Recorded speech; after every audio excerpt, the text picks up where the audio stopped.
Hello everyone, welcome back to Coach Crick Sports.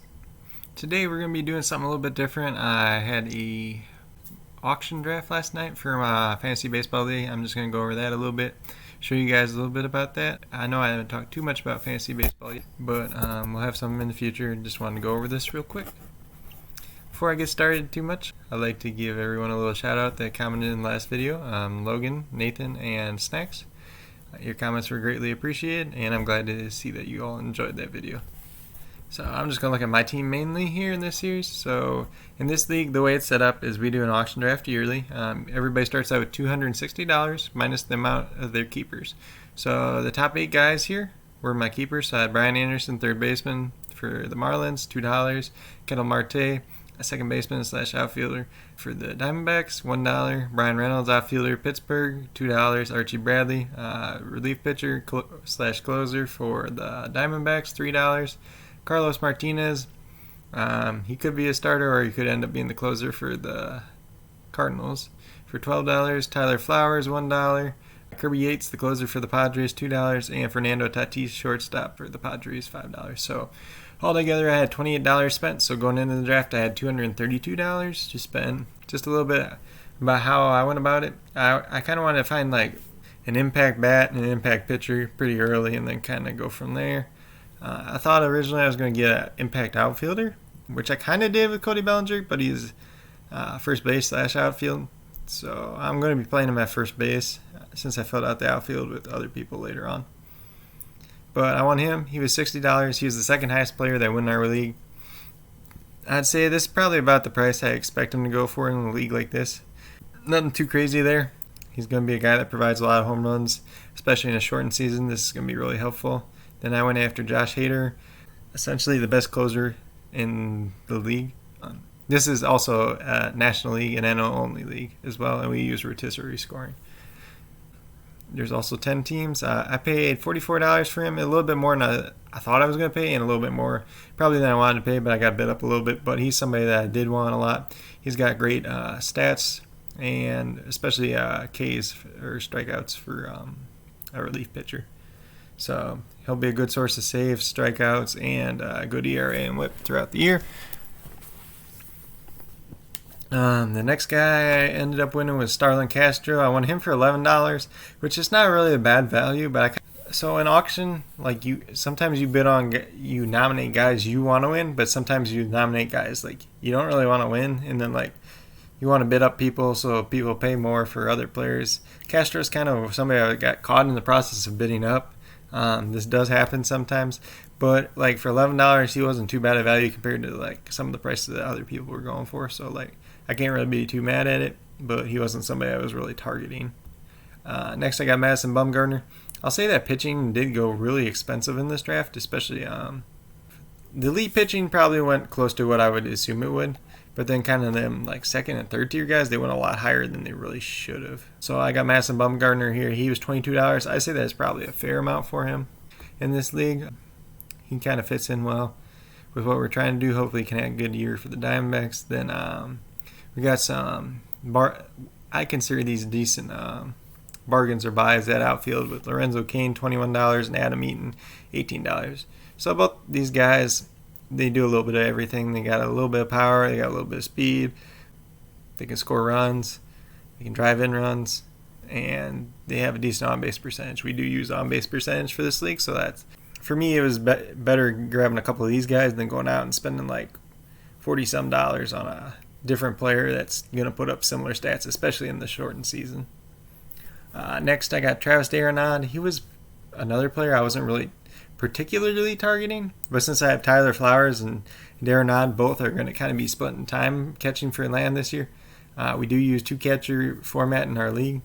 It's not like the worst thing in the world, especially like with the shortened season. You kind of got that catcher position covered, and especially with like D'Arenad's injury history in the past, like it's good to have Flowers as well. Normally I don't invest too much in a catcher position, but between the two of them I spent $9, so that's not bad at all. Catching actually went pretty cheap this year comparatively to more recent years, but I think part of that's due to the shortened season, because a lot of these catchers, they're probably only going to be starting like 40 out of the 60 games, so that kind of hinders their value a lot too as well. unless they're like a really good hitting catcher. Maybe they DH on some of the days they're not catching, or if they can play another position. Next, I got David Dowell, outfielder for Colorado. He was $17. He's somebody I've liked for a long time. He had a pretty solid season last year. I think he'll have a good year as well this year. He's kind of another one of them guys. He's got good power. He's got a little bit of power, a little bit of speed. He's not going to hurt you in any category. Next, I got Daniel Murphy for $5. He was somebody I just kind of nominated because I thought he'd get a little bit of money out. I wasn't really expecting to win him. I was gonna go like after somebody else with my last corner infielder spot, maybe like a Jesus Aguilar, try to get some cheap power, or maybe like Colin Moran for the Pirates. But I ended up getting Murphy for $5. That's a lot cheaper than I thought he was gonna go, so I'm not mad with it. He's a guy who's gonna play some first base, some DH probably with Colorado. He's gonna put up decent stats. He's one of them. Like I said, he's another guy that's not really gonna hurt you. Next, I got Johnny Cueto. Johnny Cueto, for people that know him, in the past he's been a really good pitcher. He had Tommy John surgery about 2 years ago now. Came back at the end of last year. Didn't do like too great then, but like he's coming back. Now he should be fully healthy. I think he can have a decent year as well. So part of my strategy was kind of I kept Martinez. We got Bumgarner here. We got Cueto. So we got guys with former high upside that like they're not really past their prime at all. So just finding value that way. Next, I got Sam Hilliard. He's another Rockies outfielder. So Ian Desmond's not playing this year. He was one of the Rockies outfielders. So that opens up some playing time for Hilliard. They got him, Dowell, Tapia, and Blackham. So he's kind of like the fourth guy, but he's going to play a lot too. He's got a decent power and speed combination too. Hopefully he gets a spot over Tapia, or he gets ample playing time between that. The DH might help him as well, so maybe one of them, if one of the outfielders slot into the DH one of the days, he might play the outfield instead. Definitely some potential for him there. For $2, he's not bad at all. Next, I got Dakota Hudson. He's kind of like my young starter. He had a pretty good year last year for the Cardinals. He had a bunch of wins. I think he's still got some upside to grow. Some of his peripherals, people are worried about a little bit of his peripherals compared to like his ERA and like his FIP, but I'm not too worried about it. I think he's got a decent pedigree. He's still got some upside. Cardinals pitchers usually don't fall off too much, especially after they break out. So for $5, he's a solid guy to slot in as well. Last two guys I got were Kyle Crick for $3. He's a pitcher for Pittsburgh. He is likely to be the closer, at least at the beginning of the year. He might split some time with Keona Kela during the year as well once he's healthy. But Crick is somebody I've liked for a while. He's always had good stuff. He hasn't always had the best control, but I think maybe this is the year he fully breaks out. 2 years ago he broke out a little bit. Last year he was kind of banged up, but he definitely has some upside, especially pitching out of the bullpen. And then Alex Vesia, I believe is how you pronounce his name. I got him for $1. He's a relief pitcher for the Marlins. He's a guy I kind of like coming up through the minor leagues. He's not a guy with like a real high pedigree. He's kind of drafted in like the 17th round. But he's a left-handed pitcher. He throws pretty hard. He's got good control. You look at his mechanics, they look all pretty clean. There's not many people ahead of him in Miami. So at some point during the year, he could become the closer, especially as the year goes along. Maybe once we get closer to the trade deadline, they might trade some of the people away above him. And the guys that are above him, it's not like they're proven commodities at all, especially in the closer role. So that's a little bit about my team. I think comparatively to most teams, my team is very solid. I'm not going to go over quite everybody's team, but I can go over a couple different picks that are where I think there were some good values throughout the draft and prices that kind of were a little bit higher than I would expect. So we'll go to the next team. Yemis Cthulhu. Darvish went for $30. I think that's a little bit higher than he should go for. He should probably go closer to this Bumgarner range. So that's part of that. Like, I'm not really mad that I got Bumgarner for $22 when other pitchers were going for like that for $30 or higher. Edwin Diaz and Kenley Jansen, 28 and 30. They might be a little bit higher than I would pay, but comparatively to Hader, it's not too crazy. He got some good value in the later rounds. Garrett Cooper I'm not crazy about, but he's only $2. He bid me up on Musgrove, who's been one of my guys for a while now, but he went for $17. That's way too much for me. Ryan Helsley, I'm not sure if I'm saying that right at all or not. He's a Cardinals pitcher that I liked out of the bullpen a lot this year, but he went for $10, so that was a little bit too much more than I could bid at the time. So I didn't end up getting him. Let's see. This third team here was G's team. I didn't hate most of his draft. Like most of his values weren't bad, but he was the team that had about $19 left over at the end, so maybe he could have took that money and upgraded one of these positions a little bit more. Moustakas was 25, not that bad. Marte wasn't too bad at 41. Stroman's not too bad at 22. Grisham at 18, it might be a little bit overpaid, but not too bad. Narvaez was fair. Chris Taylor for $10. I don't know why he was going after Chris Taylor so much. He's a guy that can play everywhere, but he doesn't really have a spot to play this year with the Dodgers being so stacked. Justice Smoke for $1 was obviously a good value. Caleb Smith for 13, I'd say that's fair, but it's not crazy. Desilfani, he paid 8. There's some other guys on the board. I was talking to him. I'm like, why don't you go after one of them instead? But he didn't.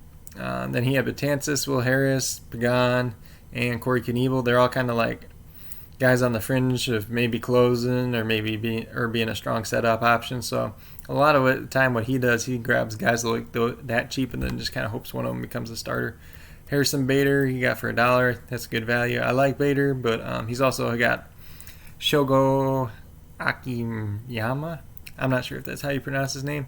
The red center fielder, he drafted him in the minor league draft, so he's going to be up soon for him too. So Bader or somebody else like that's going to get cut off his team sooner or later. Mud Hens is the fourth team.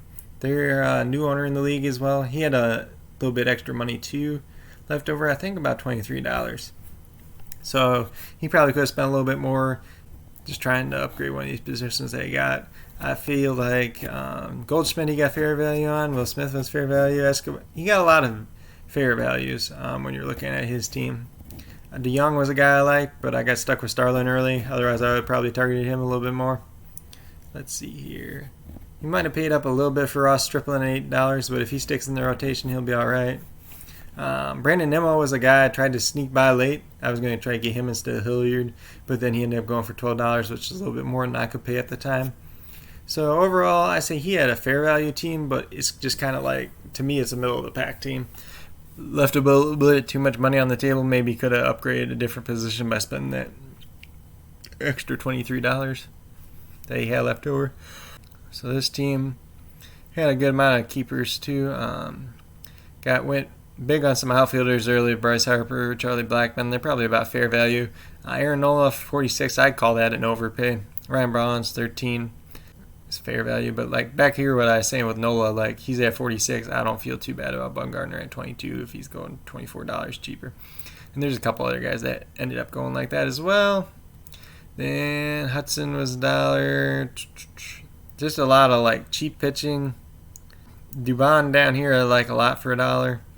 I was probably going to pick him if I needed like a middle infielder at the end of the draft. And then he ended up taking Felipe Vasquez. He didn't know that he was in jail right now, so he's going to be cut real early in the season. The next team was another new owner in our league. He Ozzy Albiz for $34. That was a little bit too much for me. I was kind of surprised, but he's one of the first people nominated, so he went for a little bit more. Senzel for $21. That might be a little bit overpay. Crick Kimbrell, $22. I say it's kind of fair. I figure him kind of around their range, maybe a little bit cheaper. Kyle Hendricks, I don't feel too bad about, but Bauer here for $40. This is what I'm talking about. A lot of them guys, like second, third tier guys, went for about $40, and it was just like crazy. He had Giovanni Gallegos here, $5, so he could be a closer in St. Louis too. Once we figure out the closer there's going to be a value between somebody.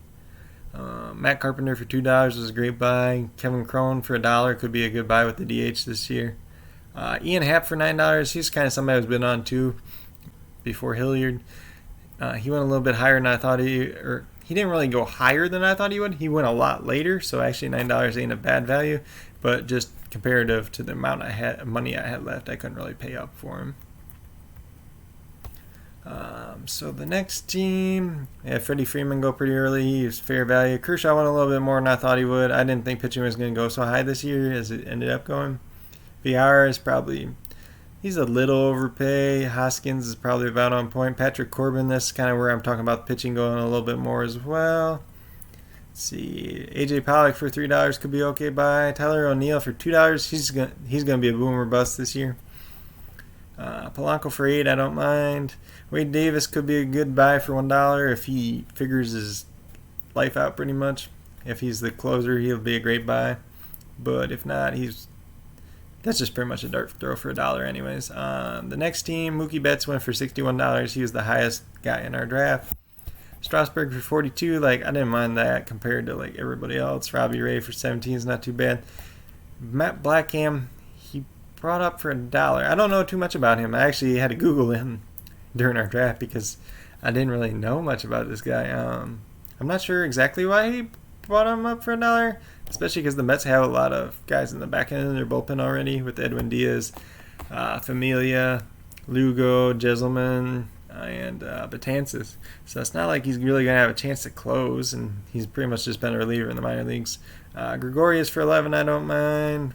Let's see, Dexter Fowler for $1 could be all right. Alex Wood for $2 could be good if he finds his form again. Yan Gomes for $1 is good. And then he took a bunch of outfielders down here, Alex Dickerson, Cespedes, and Tapia, all for $1 each. They could have good value just depending on what role they play on their team. Let's see, this team here, he had a lot of hitters that he kept. So he spent on Scherzer, that was a decent value. Ozuna and Conforto, they were pretty fair values. I think they might have been a little bit overpay. $21 for J.D. Davis, I think was a little bit much, but I'm not going to go too crazy about it. Seth Lugo for $8. I don't know if he's really worth that, personally. He's kind of like that swingman role, but you see Stripling kind of went for the same price, but I think Stripling's got a better chance of starting. We have Gene Segura here for $8. He was good value. He paid $3 for David Price. David Price isn't going to pitch this year, but to keep in mind, this is a keeper league. So if David Price comes back next year and pitches, then I guess he can keep him next year for $3. Jose Quintana, $5. That's probably about fair. Kevin Ginkel for $1. This could be a sleeper pick. He could have some upside if he moves into higher leverage or the closer role in Arizona. I don't think he's going to do it personally. Jason Haber, $5 is fair. Keona Kila, I kind of covered him with Kyle Crick. Same thing there. Then he went some cheap pitchers here. Kinsler could close in Miami. Green could get some saves in Atlanta. And then Eliezer Hernandez, he was $1. He's actually a guy I kind of like myself too. I didn't really have enough spots left to put him there. I kind of told G to bid on him just so that guy didn't get him, but it didn't end up working out that way. Then the final team, got Andrew Miller for $3. He's another one of them closers, potential closers, or a guy that could get saves for the Cardinals. Yadier Molina for $4 is fair. That was probably a little bit cheap, but like I said, catching went pretty cheap this year. Iglesias for $25. Comparatively to Kimbrel or somebody like that, that's probably an overpay. Melanson for $17 might be a little bit of overpay, especially since they got a couple different guys in there that could see save opportunities this year. Luke Jackson, Will Smith, and Shane Green as well. Tommy Pham for $35, I would say was pretty fair. John Birdie for $9. He's a guy that can kind of play everywhere, but there's not much upside there. So I don't know. $9 might have been a little bit of an overpay, but nothing too crazy. Fulton Avich for $12 after last year. I think that's a little bit of overpay, but he could still have some upside if he bounces back. Luke Weaver, $9 is fair. John Gray for $14. It's a little bit more than I'd pay for him. He's a guy that I personally nominated just because I know he's a guy a lot of people like every year, and he always gets bid up. But for me, all he gets a lot of strikeouts. He pitches in Colorado, so his ERA and his whip are never really great in general. So to me, he's not a guy that I want on my roster. Dominic Smith here, $4, that's fair value. Mike Yastrzemski, $17. That's probably a little bit of overpay, but if he's a full-time starter this year, it might work out. Jurickson Profar for $2, that could be a good value. He grabbed Michael Taylor for $1 here, which makes sense because he kept Victor Robles up here as one of his keepers. But Robles actually, I think, has coronavirus right now, so Taylor could end up starting if Robles is healthy by next week. And then Joey Lucchesi is his last pitcher, and he's $3. So I'd say overall there's a good amount of guys that went for a little bit too much in the beginning, and then a lot of values later on. So like every auction draft is going to be a little bit different. I like how this one turned out for my team in particular, because I got a lot of guys I wanted early on. Personally, I think in auction draft formats, especially like this, you're going to have to go after some of the people you want pretty early, or like you're going to try to find value later on. For me, like I want to go after a couple big guys early, and then see who are out of the guys that I want later on, go for a decent price, and then kind of pick and plug there. But like you could just not go after any of the really expensive guys and then try to fill in your team later that. But the problem with that also too is if you just end up overpaying on those middle tier guys, if you're paying $5 extra for a guy that's just the middle of the pack guy, then you're gonna get the same production that you were gonna get, but you just paid $5 extra for it. So would you rather pay $5 extra for somebody that's really good, like Cody Bellinger or Josh Hader, and then figure out the $5 elsewhere and get a $1 player instead of a $6 player? Because there might not be as big a difference between like those two players. It just depends on your point of view, how you like to see it. Every league's a little bit different. I have another draft that's similar to this, a couple more teams, same kind of formatting, that's coming up next Thursday. I'll probably do a video over that as well. I thought about doing a live stream for this one.